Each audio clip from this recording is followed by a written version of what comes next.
Niya usab din si Jonathan Fronteras, pastor na anta ko'y pangutana about sa tithes.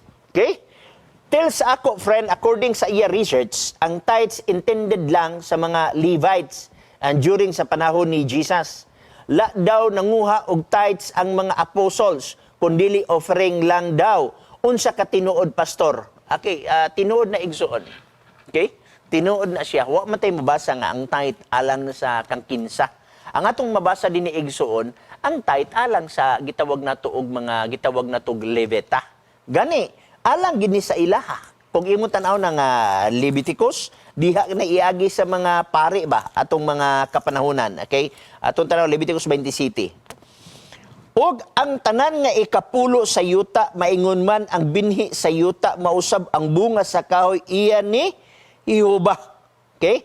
Og kung adunay buot kay 32, og ang tanan ikapulo sa mga baka, karnero, bisan unsa nga muagi ilalom sa sungkod, ang ikapulo nini paggabalaanon. Okay? So ato makita igsoon, kining ikapulo usa ka balaan at tubangan sa Ginoo. Og ang asam nato ni si ipadulong, kung imo makaplagan igsuon sa unang Kronikas 9:26, unang Kronikas 9:26. So imong makita dinhi ang mao nga mga prinsipyo nga ato nga makaplagan 9:26.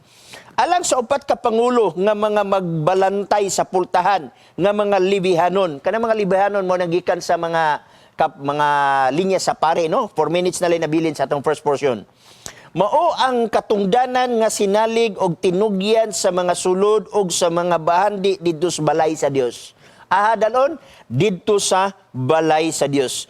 Og sila nagpuyo libot sa balay sa Dios tungod kay ang pagbantay ni ana gitugyan kanila og kanila gisalig ang pag-abri sa pagmatagbuntag. 28. Og dihay uban kanila nga may katungdanan sa pagbantay sa mga sudlanan nga galamiton kay inihap kini nga igasulod, inihap usab ni sa pagpagawa. So imo makita igsoon didto napiyal sa mga gitawag nato og mga Levites, no?